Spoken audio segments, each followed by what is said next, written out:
A very good evening to you and welcome to The Bottom Line, a wrap of the business news of the day. I'm Frances Hurd, and we start with the number of the day. The number of the day today is 600,000, which is the very big number of jobs that the Tourism Business Council of South Africa said could be lost this year in the tourism sector.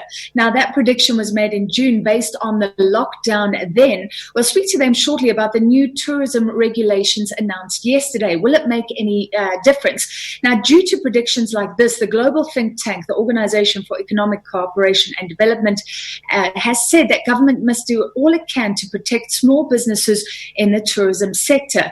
The OECD has recommended that government increase the amount of the COVID-19 Tourism Relief Fund and extend that until at least the middle of next year. So yesterday, the tourism minister came forward and said that the tourism regulations had been changed. The nightly curfew, for example, has been moved from 9 o'clock to 10 o'clock at night. That's to help the restaurant industry. Their hours were cut off. Leisure travel is also allowed, but not across provincial borders. But is this anywhere near enough to lift the tourism sector off its knees? To discuss, we're joined by the CEO of the Tourism Business Council of South Africa, Tshifhiwa Tshivhengwa. Mr. Tshivhengwa, thank you for being with us. Let's start with the new regulations announced yesterday. How much relief do they actually provide? Well, it's a step in the right direction. It's definitely a welcomed development from our side. And we believe that is going to help, to some level. And it is something that we have, been discussing with the Department of Tourism and indeed the Minister. And, we are happy that, at least there is some movement to the right direction when it comes to that. It will help. People can now travel within their province. They can stay in accommodation of their choice, except for, home sharing. So we do believe that it instills hope, within the industry. And it shows us that, there is some light at the end of the tunnel. And it shows us that we're going somewhere. And we're hoping that soon we'll have more things being eased when it comes to tourism. So it is a welcomed event. It is a welcomed measure. And we hope that is going to go a long way. It's up to us now within the industry to make sure that, this work within the province, that people are allowed to travel. Well, the Brentos Foundation has published some research that really suggests you need inter-provincial travel, and that would be completely safe. I mean, a family can go across a border to a game lodge. Everyone stuck in Gauteng could give those game lodges business, and it's safe. Are you very disappointed that wasn't allowed? Look, we do want inter-provincial travel to happen. That will be, the big part of domestic, travel. If you look at Gauteng, for example, around 60% of domestic travel in South Africa, domestic leisure travel, for that matter, comes from Gauteng, and people get in their cars and they're able to travel to provinces around Gauteng, including Mpumalanga, Limpopo, Northwest, Free State. And we believe that that can be done safely, and we believe that the protocols that we've put in place are robust enough to ensure that people travel, within these provinces and go to the game lodges and many other areas, of tourism, including attractions.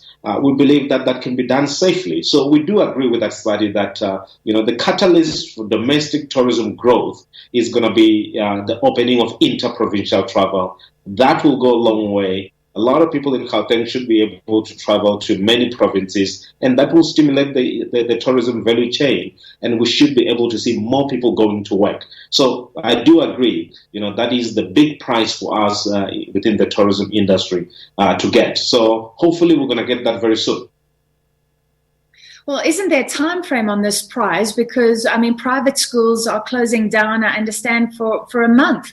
So you've got all those parents with children in Gauteng right now wanting to go somewhere, and they're not allowed to. They can't go overseas. This could have been a boost across the country.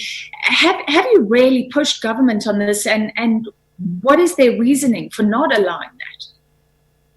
Look, we have pushed government on this matter because we do recognize that the fact that schools are closing, it means business for tourism establishments and attractions. And we have been saying for quite some time now that South Africa is travel ready. And the people that work within tourism, are ready to receive guests. We are ready to service guests, and we are ready to make sure that, more and more people, go back to work. It's indeed something that we've discussed with government, and we have put it on the table to say, the biggest prize for domestic tourism is allowing people to move province to province, especially looking at Gauteng. So I agree with you. Private schools are closing. Families from Gauteng wants to go to the Drakensberg. They want to go to Mpumalanga, to Northwest, to Free State. There are many establishments that have adhered to the protocols that we put together. They should be able to do this in a safe way, and people should be able to go and stay there. I know that a lot of people think that leisure travel is a fun thing to do.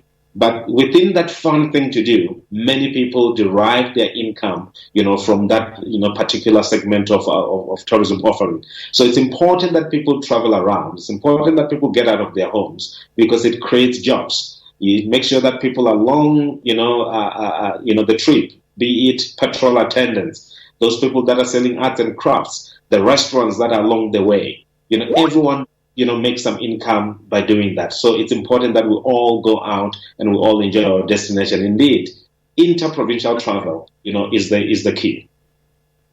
All right. Well, unfortunately, that has not been allowed. Let's end with the jobs. You pointed to that, and you've said before, I think about 1.5 million people indirectly or directly in tourism receiving their employment that way. And this incredible number, 600,000 jobs could be lost. Is it still looking that bad? Indeed, it's still looking that bad. What I have seen so far is that many companies are planning or are already cutting jobs by between 50% and 80%. So if you look at the number of people that are employed within tourism, direct employment is around 750,000. If you look at half of that, it's a large number of people that are going to lose their jobs. If you look at the larger tourism in terms of how many jobs we support, it's about 1.5 million jobs. So if we continue in this trajectory where, we are slow in opening up various segments of tourism, we're going to have more people losing their jobs. So far, we are predicting that around 300,000 jobs, will be lost permanently until we start to regain some grounds. So we need to do whatever we can. We need to ease many, tourism activities so that those people that are sitting at home can be able to go back to work. Indeed, the situation is dire. I've received calls myself from many people that are saying that, my company said, I'm not going to get paid. Thankfully, the UIFTS program, came to effect, and many people received, some relief. But when it ends, it means that you're going to have so many people that have no way of, earning income, sitting at home. These are fathers, mothers, sisters, daughters. These people deserve to work. And what we're saying is that, we can do interprovincial safely.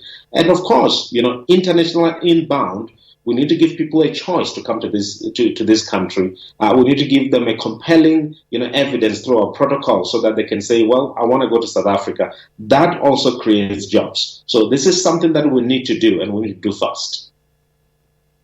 All right, that's an incredible amount of jobs that could be lost. Thank you very much, the CEO of the Tourism Business Council of South Africa, Tshifhiwa Tshivhengwa. Now, the